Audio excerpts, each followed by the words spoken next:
Alors, pourquoi je ne crois pas en l'intériorité? Quand je dis que je n'y crois pas, c'est dans le sens, je n'y crois pas dans le sens que c'est la solution à tous les problèmes, comme certains veulent le croire, ou sans le vouloir vraiment, le font croire en fait. Alors moi par exemple, je vois beaucoup de gens, en fait il y a de plus en plus de gens qui suivent Patrick Fontaine et qui font des enseignements qui vont dans son sens. En fait moi j'écoute beaucoup Patrick Fontaine, hein. Attention, j'aime beaucoup ce monsieur, ce frère. Il y a beaucoup de choses qu'il dit, c'est vraiment, je sais que c'est vraiment Christ qui parle à travers lui. Maintenant, il y a des choses, il y a des choses en fait que lui, il dit, par exemple, quand il dit, je ne crois pas en Dieu, je le vis. Oui, il le vit. Maintenant, tu peux, en fait, oui, tu vis Dieu. Bien sûr, moi aussi, je ne crois pas en Dieu, je le vis, bien sûr. Maintenant, la différence que je voudrais expliquer, c'est que, euh, c'est que lui, en fait, de par son intimité avec Christ, en fait, là je prends voilà Patrick Fontaine pour exemple, puis je pourrais citer d'autres frères. Voilà, enfin je peux citer, je sais pas moi, David Hogan, Curry Blake, voilà, John G. Lake à son époque. En fait, je sais pas comment dire, mais il y a des choses comme ça en fait là, ça devient dangereux. Ça devient dangereux quand quelqu'un veut suivre un homme. Ouais, quand quelqu'un veut suivre un homme, parce que cet homme-là, il a eu une révélation, et en fait, qu'on fait de cette révélation une doctrine, c'est là où ça devient très dangereux. Et en fait, c'est tout le christianisme est comme ça. En fait, tous les mouvements là, du christianisme que vous voyez, il y en a, vous savoir que des mouvements du christianisme, il y en a plus de 1300.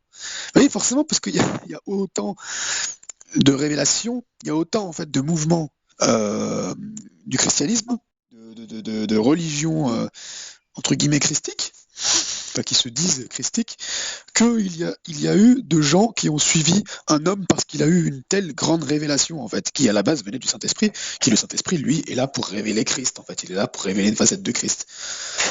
En fait, si vous voulez, j'essaie de vous expliquer, c'est que moi, pourquoi je ne crois pas en l'intériorité, c'est pas que j'y crois pas, c'est que je la vis comme une facette de Christ. En fait, l'intériorité est une facette de Christ.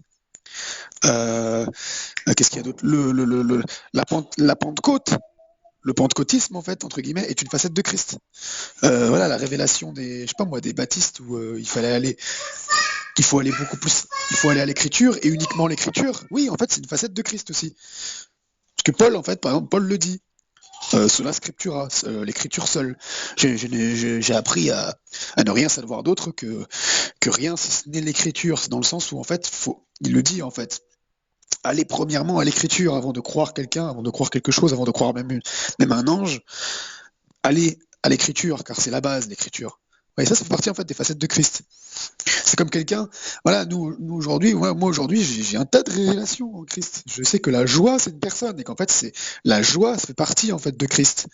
Voilà, la femme, c'est l'Église, et l'Église c'est très vaste, et ça fait partie aussi d'une des facettes de Christ, puisqu'en fait, l'homme et la femme ne font qu'un. Christ et l'Église ne font qu'un. Euh, voilà, la sagesse d'en haut, c'est une personne, elle appartient à Christ aussi, vous voyez. Enfin, voilà, c'est très très vaste en fait. La science est une des facettes de la personnalité de Christ. En fait, mais voilà, mais en fait, tout revient à Christ. C'est pour ça que c'est important d'être christocentrique. Et c'est pas, encore une fois, le christocentrisme n'est pas non plus une nouvelle religion. Non, c'est juste Christ, en fait, c'est tout point barre. En fait, nous sommes chrétiens, ça veut dire nous sommes comme Christ, petit Christ, comme Christ. Et c'est là, en fait, où je rejoins pas le truc de non, je ne crois pas en l'intériorité comme une finalité. Non, moi, je crois en Christ. Je suis un disciple de Christ, je suis un enfant de Dieu, et je suis Christ en esprit. C'est clair et net. Tel il est, tel nous sommes. C'est tout, point barre. Et en fait, moi, je crois pas il y a des choses, voilà. Je vais appuyer maintenant avec quelques passages en fait dans les Écritures. Pourquoi aussi je crois pas en certaines choses que dit Patrick Fontaine. Il y a d'autres choses en lesquelles je crois, bien sûr, tout ce qui est centré sur Christ. Mais il y a des choses, par exemple, que je crois pas quand lui ou d'autres vont vous dire ouais. Ben moi maintenant, je parle plus trop en langue, je parle en langue quand ça vient comme ça, quand ça monte, quand voilà, je suis très spontané, je laisse les choses faire. Oui, mais c'est pas ce que dit les Écritures. Encore une fois, Paul, il nous dit clairement, et il n'y a pas que lui. Enfin, il y a plusieurs passages dans les Écritures qui nous voient clairement, on le voit. Et moi, je vous dis ce que je vis. que le parler en langue, c'est en tout temps. Jésus-Christ lui-même, il le dit dans les évangiles, il dit priez en tout temps. Paul, il le répète à Timothée, priez en tout temps. En tout temps, ça veut pas dire que je prie 1 heure par jour, ou je prie 1 heure le dimanche, ou 2 heures le dimanche, et puis après c'est réglé le reste du temps. Non, la prière pour un chrétien, c'est la respiration. On le voit beaucoup dans l'Ancien Testament. D'ailleurs, on le voit dans le Nouveau aussi. Si vous regardez dans l'hébreu, vous verrez que Roar Kadesh, l'Esprit Saint, en fait, c'est le souffle. C'est la respiration, en fait, sainte. En fait, quand vous avez la conscience que l'Esprit de Dieu vous habite, il a répandu son esprit sur toute chair, le Saint-Esprit, le souffle sacré, en fait, c'est la vraie traduction, c'est le souffle sacré, nous dit la Chouraki.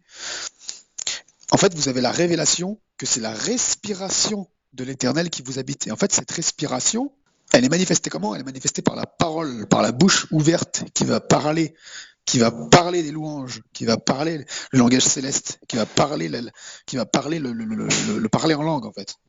C'est vraiment ça, en fait, la respiration d'en haut. La respiration d'en haut, c'est la prière. Vraiment, et c'est la prière vraiment en esprit. Ça veut dire la prière en esprit. C'est ça la prière en esprit. Point barre. Voilà, j'ai déjà fait, de toute façon, j'ai déjà fait plein d'enseignements là-dessus. Puis je connais des aînés dans la foi qui marchent, qui ont des bien plus grandes révélations. Moi, en Christ, quand je parle de révélation, moi, je parle pas de trucs. Je parle pas de gens forcément qui ont ressuscité des morts, tout ça. Bien sûr, en fait, ça en découle. Bien sûr que oui. Bien sûr qu'en fait, oui, ils ressuscitent des morts, etc. Mais en fait, la base, en fait, parce que Jésus nous dira dans les évangiles, dans Matthieu 5, qu'en fait, ce n'est pas parce qu'il dit, en fait, je ne vous ai jamais connu. Il dit, éloignez-vous de moi. Il dit, je mettrai les brebis d'un côté, les boucs de l'autre. Parce qu'en fait, c'est pas par vos œuvres. Il dit, en fait, c'est pas parce que nous n'avons-nous pas guéri des malades en ton nom? N'avons-nous pas chassé des démons en ton nom? Il dit, éloignez-vous de moi, car je ne vous ai jamais connu. Il leur dit, en fait, la preuve d'un homme, d'une femme qui marche vraiment en Christ, qui marche et qui a connu Dieu, c'est sa persévérance dans son intimité avec Christ, sa persévérance dans sa communication, en fait, avec le Seigneur, dans l'intimité, premièrement. Voilà. Et c'est ça, en fait, c'est là où on reconnaît vraiment un homme d'en haut, une femme d'en haut, une femme qui est née d'en haut, qui est née depuis le commencement. Et ça, c'est là où je rejoins aussi Patrick Fontaine par rapport à ça. C'est là où je le rejoins, le fait que oui, la nouvelle naissance, non, en fait, n'existe pas dans les Écritures. On sait pas, il n'y a pas de nouvelle naissance, c'est la naissance d'en haut. C'est que tu es né d'en haut. Là où je le rejoins pas maintenant par rapport à la naissance d'en haut, c'est que lui, il dit qu'il est né d'en haut depuis qu'il a découvert l'intériorité, depuis qu'il est rentré en dedans de lui. Ça, c'est un mensonge.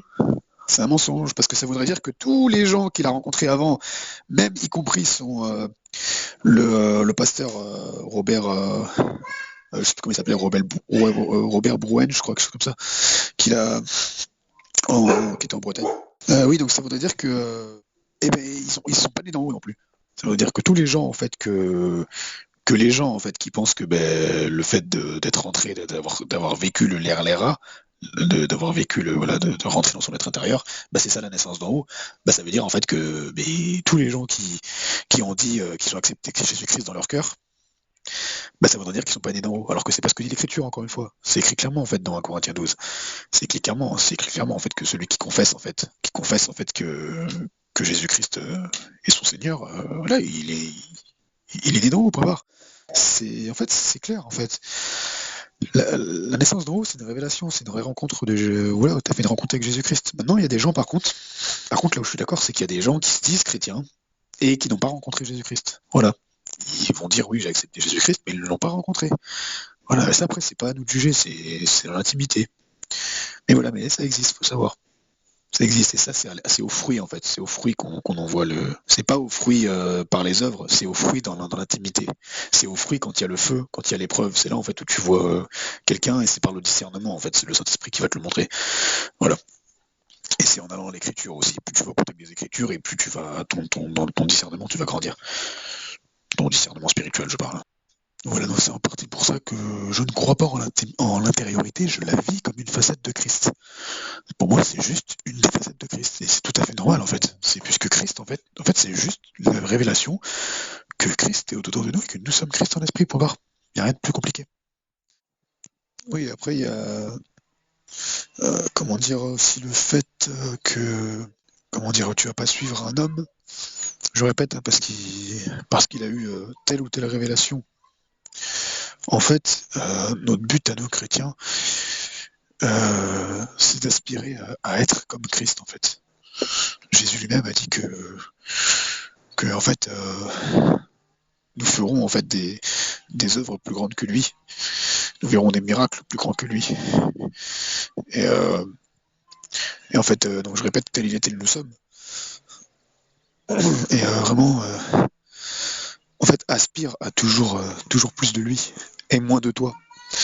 Et en fait, si tu es vraiment dans ce truc-là de la mort à toi-même, et de plus de lui, moins de toi, ben, tu verras en fait, tout en restant humble, tout en jamais ne disant oh, moi, regardez ce que je suis capable de faire en Christ, et ben tu verras en fait les fruits de la connaissance d'en haut, les fruits de la connaissance de Christ en toi. Et alors tu verras le fruit de l'esprit s'accomplir. Je répète, hein, le fruit de l'esprit, c'est le fruit de son esprit à lui. C'est le fruit de l'esprit de Christ. Et le fruit de quelque chose, en fait, le fruit de quelque chose produit ce en quoi cette chose est faite. Et pourquoi cette chose est faite, pourquoi cette chose est conçue. En fait, quand on parle en fait dans les Écritures du fruit de l'esprit, je le répète, c'est pas les fruits de l'esprit, c'est bien le fruit de l'esprit. Ça veut dire ce que l'esprit produit en toi. Donc c'est le fruit, en fait si on peut le dire avec un autre mot, c'est parce qu'on dit le fruit, parce que c'est ça qui porte à confusion, c'est parce que c'est en français en fait, c'est bizarre. Mais en fait si on vous dit en fait la conséquence de l'esprit, en fait, c'est ça en fait on aurait mieux fait de le traduire comme ça, je pense, pour que les gens y comprennent et pour pas qu'il y ait la confusion. Oh, les fruits de l'esprit. Non, il n'y a pas des fruits de l'esprit, c'est le fruit, c'est la conséquence de l'esprit, du Saint-Esprit en toi. Produit, euh, produit la vie, en fait. Produit l'amour, produit la joie, produit la persévérance, produit l'humilité, produit la douceur, etc. Vous voyez, c'est ça, en fait, le fruit de l'esprit. Et, et là, en fait, ce que je voulais dire, c'est que là où beaucoup n'ont pas compris, c'est que, par exemple, Patrick Fontaine, lui, en fait, il est très, très assidu dans les Écritures. Mais c'est pas un truc où il se flagelle en fait, c'est parce que en fait ça découle d'une révélation. C'est parce que c'est une grâce. Il a eu la grâce en fait d'avoir la révélation justement de la grâce. Et de par en fait cette révélation de la grâce, en découle automatiquement un amour pour les Écritures. Et en fait de cet amour pour les Écritures, en découle beaucoup de connaissances d'en haut en fait. Et il passe vraiment son temps à chercher les choses d'en haut. Et c'est pour ça en fait qu'il en est arrivé à cette révélation de l'intériorité. C'est pas du tout en fait un truc qu'il a trouvé par ses propres forces. Et c'est ça que beaucoup en fait n'ont pas compris. Et quand on le voit sur Terre d'amour, il y en a beaucoup qui l'idolâtrent. Moi, j'ai l'impression, en tout cas, la dame, la youtubeuse voilà, qui fait Terre d'amour, j'ai oublié son nom, enfin bref, c'est pas grave.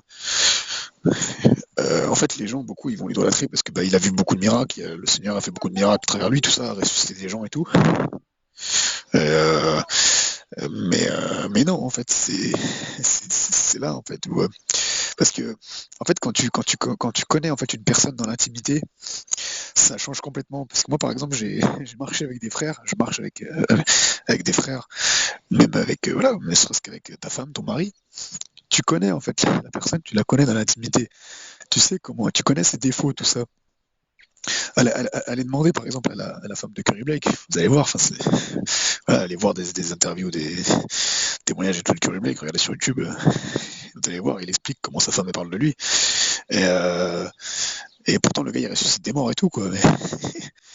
Mais non, on a tous des défauts de ouf. Et moi j'ai vécu avec des frères et sœurs, tout ça, j'ai vécu dans une maison, on était une dizaine. Et j'ai marché, voilà,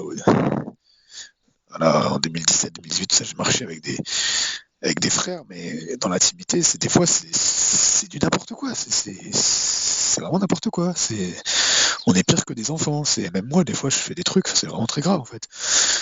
On était vraiment des bras cassés. Moi, je suis sorti avec des gens dans la rue, avec des frères dans la rue. On a vu des guérisons, des miracles de ouf. On a vu des manifestations et tout, des trucs, des délivrances dans la rue et tout. Mais à côté de ça, dans l'intimité, on est des débiles. On est vraiment des, voilà quoi. C'est et tu regardes dans les évangiles, c'était pareil en fait. Mais en fait, tu peux pas voir en fait dans les Écritures ce que tu ne vis pas. C'est pour ça que l'Écriture en fait c'est bien, c'est la théorie. Maintenant, tant que tu le vis pas, il y a des choses en fait que tu vas pas comprendre dans les Écritures si tu ne les as pas vécues. Et il y a des choses, des fois, c'est une grâce au début de ta marche. C'est une grâce. Le Seigneur, il va te donner des révélations. Il va te donner dans ton être intérieur. En fait, c'est pas comment, je sais pas comment expliquer, mais dans ton esprit, en fait, c'est comme si tu vas avoir la conviction que ce qui est écrit là, oui, c'est la vérité. Mais il y a d'autres trucs, par contre, où le Seigneur, il va t'enseigner par le vécu.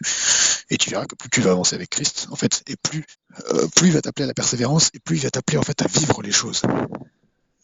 Tu verras que c'est ouf, mais il y a des passages dans les Écritures que tu ne pourras pas comprendre tant que tu les as pas vécus. Moi, par exemple, j'avais jamais capté avant ce que je viens de vous dire là, que en fait que les disciples de Christ, moi ça fait que quelques années, ça fait qu'un an ou deux que j'ai capté en fait que c'était vraiment des fracassés. C'était n'importe quoi. C'était des débiles. Tu regardes, hein, c'est tout bête. Hein. Il y avait les deux frères là, ils voulaient faire cramer là, ils voulaient faire descendre le feu du ciel pour cramer des gens. Enfin, je sais pas, t'avais Judas qui volait dans la caisse. Faut savoir que Judas c'était un disciple. Hein. Il a aussi guéri des gens, ressuscité des morts, chassé des démons. Hein. C'est pas des blagues. Hein. C'est pas parce qu'il a livré Jésus qu'il a pas fait des miracles comme les autres. Hein. Et voilà. Bref,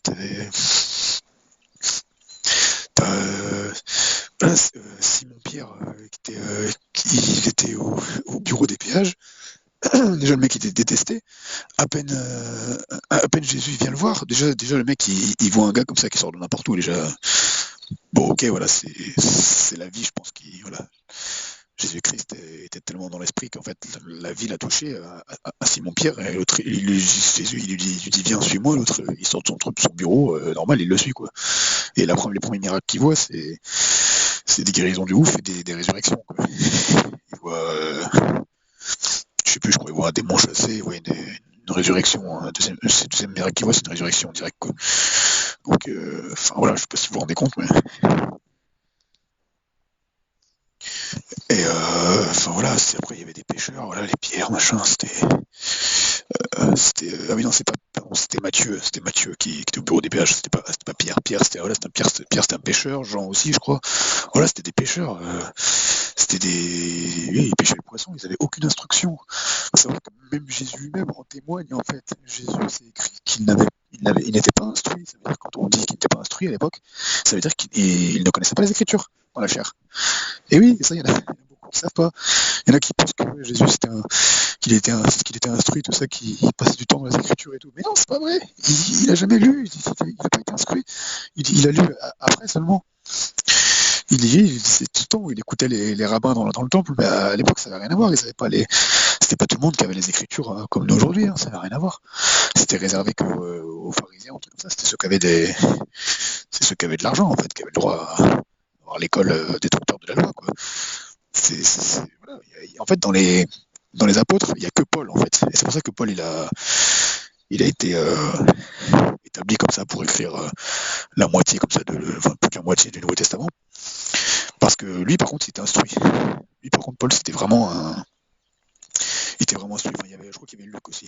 C'est Paul et Luc, c'était les deux seuls qui étaient vraiment, qui connaissaient vraiment bien les Écritures. Sinon, tous les autres, voilà, ils connaissaient rien du tout. Je crois qu'il y avait Joseph aussi, je pense, peut-être le beau-père de Jésus. Il connaissait aussi un peu les Écritures, mais et Jacques, je crois aussi.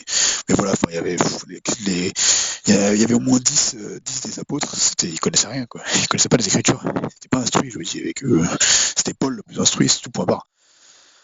Les autres, ils connaissaient rien. Donc voilà, on peut dire que tout découle d'une révélation. Et cette révélation, elle vient de qui? Elle vient de Christ, en fait. Elle vient de Christ. Et c'est pour ça qu'on a toujours la même chose. Ce qui est important, c'est d'être christocentrique. C'est de toujours remettre les choses à Christ. Toute révélation, toute capacité que tu as, tout ça, c'est Christ qui t'a donné, c'est son esprit qui t'a donné. C'est simplement parce que tu as accepté dans ton cœur. Un jour, tu as accepté dans ton cœur Jésus-Christ de Nazareth. C'est tout point barre. Tout ce qui vient derrière, c'est une grâce qui vient de lui, de cette personne-là que tu as accepté dans ton cœur. Maintenant, si quelqu'un vient te dire, toi qui as accepté dans ton cœur, que il faut faire ci, il faut faire ça, oui, il faut, voilà, essaye d'intériorité, machin truc, bah oui, essaye. mais il va pas en faire une doctrine. C'est juste une facette de Christ en fait. Et encore, c'est même pas une facette de Christ. L'intériorité, pour moi, c'est une évidence en fait. C'est pour moi en fait, l'intériorité. Comment dire le Saint-Esprit, tu l'as reçu en fait. Le Saint-Esprit, il est en toi. C'est juste ça en fait l'intériorité. C'est juste la révélation. Oui, c'est juste la révélation en fait que Christ t'habite. C'est tout pour barre en fait. Mais t'es pas obligé de faire des séances de respiration, je sais pas quoi, puis arrêter de prier en langue, et puis après qu'on va te dire que ouais, que la prière en langue, ouais, non, c'est qu'au début dans ta marche, et puis parce que voilà, moi on m'a sorti, ouais, moi je pense que la prière en langue, c'est qu'à un certain moment de ta marche avec Christ, non, non, non, c'est pas ce que dit l'Écriture. Et c'est là en fait, par contre, c'est là en fait où les Écritures par contre sont importantes, c'est quand on vient par contre vient te dire des choses comme ça, que tu vas dans l'Écriture, et puis que toi c'est pas ce que tu vis. Et qu'en plus de ça, l'Écriture elle confirme ce que toi tu vis, bah là non, je suis désolé, non, tu peux pas dire oui et amen à ça. Non, c'est pour ça que moi je peux pas dire oui et amen à quelqu'un qui vient me dire, parce que moi voilà, je suis dit, quelqu'un qui m'a dit, je dirais pas qui, voilà, que le parler en langue, c'est qu'à un moment donné dans la marche, et puis que petit à petit ça s'efface. Quoi. On peut même pas dire exactement ça comme ça la personne, mais en gros c'est ça quoi. Alors que non, c'est pas du tout ce que dit l'Écriture, justement au contraire. Plus tu grandis en fait, en Christ, et plus justement tu vas parler beaucoup en langue en fait, beaucoup dans l'esprit. Pourquoi? Parce qu'en fait nous en fait on n'est pas la seule différence qu'on a avec Jésus de Nazareth, nous et lui, c'est que lui il est né dans la chair, il est né directement de Dieu, il est né d'une femme terrestre et d'un homme céleste directement. Il est né directement en fait de Elohim, il est né directement du Père en fait, de Théos. De Théo directement en fait, alors que nous nous sommes nés en fait d'un père et d'une mère biologique, et ensuite nous sommes nés de l'esprit. C'est notre esprit, notre âme qui est né de nouveau. C'est pas premièrement notre corps. Maintenant, quand tu marches de plus en plus dans l'esprit, en fait tu peux arriver à un stade où ton esprit domine ton corps. Voilà. Et en fait, c'est déjà fait dans l'esprit, quelque part. Voilà. Mais voilà, faut vraiment aspirer à vivre ça. Il y a des frères et sœurs, il y en a des frères qui sont vivants là, qui ont des centaines d'années, qui ont des 300 ans, des trucs comme ça, parce qu'en fait, ils marchent pleinement dans l'obéissance à la parole. Et il y a des témoignages. En fait, moi, je connais un frère qui a rencontré un frère en Afrique, qui aurait dans les 300 ans par là. Voilà, et qui en fait il intercède pour les nations. Vous avez les témoignages de Sadhu Sundar Singh avec le Maharishi, qui serait apparemment peut-être qu'il serait encore vivant à l'heure actuelle. Il aurait plus de 500 ans. Donc voilà, vous avez aussi, il y en a beaucoup qui pensent, et moi je pense que par exemple l'apôtre Jean, on le sait qu'il n'est pas mort. En fait, historiquement, il serait mort ébouillanté dans l'huile. On l'a ébouillanté dans l'huile, mais en fait, il n'est pas mort ce jour-là. Ils n'ont pas réussi à le tuer, en fait. Là, il y en a beaucoup qui ne savent pas, en fait, ça. Moi, c'est parce que j'ai lu des livres. J'ai déjà parlé de ça, mais l'apôtre Paul, il a fallu 2 fois pour le tuer. Ils ont essayé je crois qu'ils l'ont décapité, en fait, une première fois. Et en fait, il a remis sa tête. Et après, ils ont dû le retuer encore. Et ça, c'est pas des blagues. Il y a des histoires beaucoup plus récentes, en fait, où c'est arrivé aussi ce genre de truc, avec les pères du désert, tout ça. Les moines de l'époque, dans les années 1000, vers le Moyen-Âge, en fait, à la fin du Moyen-Âge, tout, l'ère moderne et tout, il y avait beaucoup de trucs comme ça, avec les moines, tout ça, où il y en avait qui étaient décapités, qui ramassaient leur tête, tout ça, et continuaient à marcher et tout, à faire plusieurs kilomètres, à continuer à prêcher, tout ça, avec leur tête dans la main et tout. Des trucs comme ça, il y en avait, enfin bref, des trucs comme ça, en fait. Enfin voilà, c'est pas des blagues, je vous dis, allez voir des témoignages de Curry Blake, de David Duggan, vous allez voir, c'est surtout, David Duggan, plus de 450 résurrections d'entre les morts, le Seigneur a fait à travers lui, particulièrement au Mexique, à travers les enfants. Curry Blake, il a vu plus d'une dizaine de résurrections, et il a vu des membres repoussés, carrément. Patrick Fontaine, par exemple, lui, il a vu carrément. Alors, je sais pas si Curry Blake. Pas Curry Blake, il faut savoir que le ministère de Curry Blake, ils ont vu toutes sortes de miracles. Ils ont vu absolument toutes sortes de miracles. tu peux t'imaginer tous les trucs farfelus que tu peux, il a vu toutes sortes de miracles. Il s'est même téléporté, Curry Blake, avec sa femme dans leur voiture. Après, t'as ce que je disais. Oui, je disais, oui, Patrick Fontaine, lui, il a carrément vu, il en témoigne, Curry Blake aussi, il a vu des trucs comme ça. Il a vu un bébé atteint de la trisomie 21, complètement restauré entièrement en tous ses gènes, en un instant, comme ça. La mère, elle s'est évanouie devant le miracle. Les autres, ils ont eu peur et tout. Et en fait, Patrick Fontaine, il a pas vu le miracle. En fait, il a pris les mains du bébé. Il a juste rendu grâce comme ça à Dieu. Et en fait, le truc, c'est qu'il avait les yeux fermés à ce moment-là. Et du coup, il dit que voilà, bien sûr, il a vu après. Il a vu avant le bébé et il a vu après. Donc, bien sûr, il a vu entre guillemets le miracle, mais il n'a pas vu sur le moment, quoi. Par contre, ce qu'il a vu après, c'est que la mère, elle s'est évanouie, quoi. Et en fait, c'est ça aussi, c'est que les choses qu'on connaît pas nous font peur souvent. Par exemple, Curry Blake qui témoigne dans un de ses enseignements sur la guérison divine. En fait, une fois, il a ressuscité quelqu'un, en fait, comme ça, parce qu'il était témoin d'un accident sur la route. En fait, il y a eu un gros accident et tout sur la route devant lui, tout ça, sur l'autoroute, je crois. Et en fait, du coup, lui, il était derrière. Enfin, bref, il a dû s'arrêter. Et le gars qui était mort, en fait, sur la route, par terre. Et du coup, il a imposé les mains à la personne et la personne elle a fait une sorte de son comme un rot.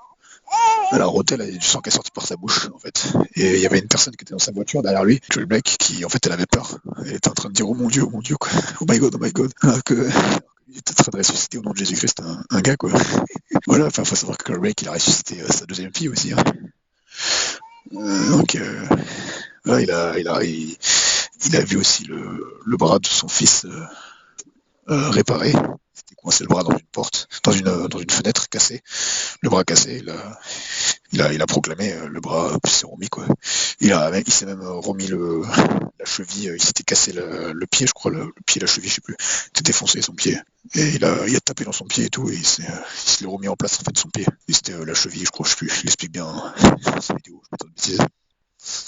Voilà, moi par exemple là tout à l'heure, moi juste avant que je fasse cet audio là, ma femme moi j'avais mal à la main depuis quelques jours là, ma femme elle a proclamé une fois, après j'ai reçu qu'il fallait qu'elle reproclame une deuxième fois, et là c'est fini, j'ai plus mal. Donc voilà, c'est un truc tout bête, mais j'avais vraiment extrêmement mal quoi. Je pouvais pas apprendre certaines choses et tout. J'avais très mal, c'est à cause de parce que j'utilise beaucoup le clavier et la souris comme forme dans l'informatique.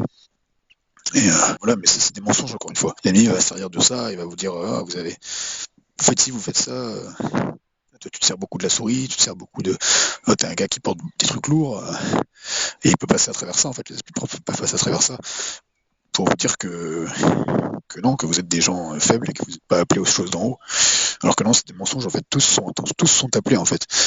Mais il y en a peu en fait qui ont la révélation du ciel. Et c'est pour ça que c'est à nous en fait chrétiens. Nous sommes des messagers, nous sommes des anges aussi sur terre pour annoncer en fait l'évangile de Dieu qui est Christ dans des gens. Que Christ en fait est mort pour eux et qu'il leur a donné son esprit. Donc voilà, c'est vraiment important de pas faire d'une révélation une doctrine, mais plutôt de faire d'une révélation une joie et juste un but en fait pour chercher encore plus de révélations en Christ, encore plus de lui et moins de nous. C'est toujours ça en fait. Parce que voilà, c'est pas tout ce que je viens de vous dire, tout ce que je viens de vous parler des miracles là, c'est pas ça qui fait, comme je t'ai déjà dit, mais par exemple Curry Blake, en fait, Curry Blake, Patrick Fontaine, voilà, David Hogan, tout ça, c'est parce qu'ils ont vu des morts ressuscités, des handicapés complètement guéris, tout ça. C'est pas ça qui fait d'eux des grands hommes, mais c'est là en fait où malheureusement beaucoup se trompent. Ce qui fait en fait d'eux des petits hommes justement, c'est l'intimité qu'ils ont avec Christ en fait. Et dans le monde d'en haut en fait, plus t'es petit en fait dans le monde d'en bas, et plus t'es grand en fait dans le monde d'en haut. Et premièrement c'est l'humilité, et la persévérance dans la prière, la persévérance dans les Écritures. Et en fait, c'est pas premièrement les Écritures, mais c'est vraiment en fait dans ton cœur. Est-ce que tu aspires en fait à plus de Christ? C'est juste ça en fait. Il y a rien de compliqué. Et même moi là, je suis en train de vous dire ça, je suis sûr qu'il y en a beaucoup en fait qui écouteront ce partage là, qui vont pas forcément comprendre ce que je dis là. Voilà, parce que ça découle toujours d'une révélation, d'une grâce. Donc voilà, merci à tous de m'avoir écouté. Et salut à plus. Salut à toutes. Gardez la foi. Jésus-Christ vous aime.